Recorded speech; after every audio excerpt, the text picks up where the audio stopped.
I know what you might be thinking.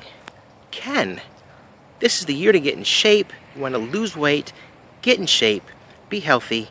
You bought a Bowflex. Good boy, attaboy. That's the way to do it.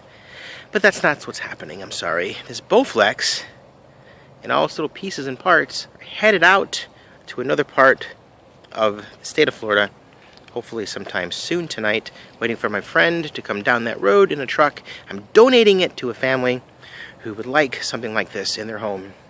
I know it seems kind of silly to give away a big, expensive piece of workout equipment like that in a season where I'm looking to get in shape, but honestly, we bought that a couple years ago and used it for a short time after purchasing, and we bought it used, so it wasn't like a big investment, but it was a little investment, but it was enough to bring it in the garage, set it up, work out with it, and long story short, I didn't like it. It wasn't comfortable. I didn't like the way the little pulley things worked and changing out the little hooks, and it didn't fit me. It wasn't comfortable for me. It seemed very awkward, so I didn't like it. Bridget liked it a little bit, but then again, it was just it's more of a space problem right now. So I'm looking forward to getting rid of it, donating it, getting out of my hair. The extra space I'll have in my garage to organize and clean is a bigger payoff for me than having it. I've got other things I'm working with this year, so I don't really need it. So I'm happy to give it away so somebody else can make good use of it, hopefully. But I'm sitting here waiting for them. Figure I'd stop, say hello to you guys while I'm waiting. And I just finished up watching an episode of The Andy Griffith Show.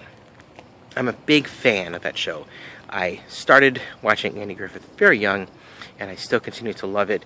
And I'm flipping through the channels, and TV Land had an upcoming episode. And you never know what they're going to play on. I don't usually go to the info to see what's coming up. I just play it and see what it is. It turned out to be my favorite Andy Griffith episode ever. It's called Barney and the Choir. And I started thinking about this while I was watching this episode.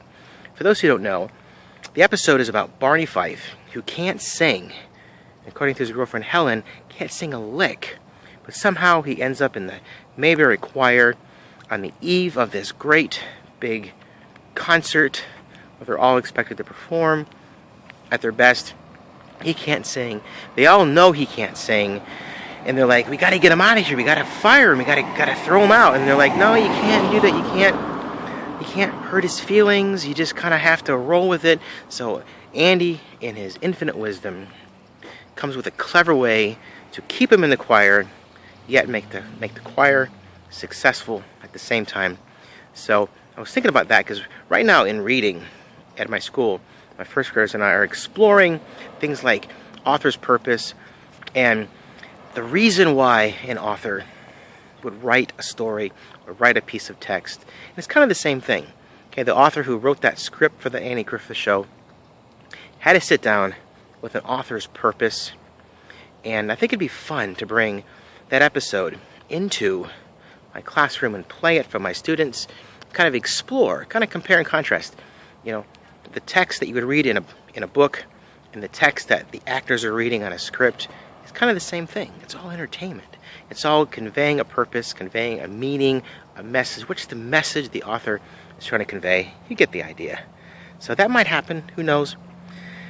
That was just kind of my thought for the day, is that I love Andy Griffith, and I just, those episodes are so just heartwarming, and you just get lost in them. You can have the most bizarre, stressed out, crazy day, but come home, put on Andy Griffith Show, and relax and get transported to another time, another day, and just feel so much at ease and so much at peace.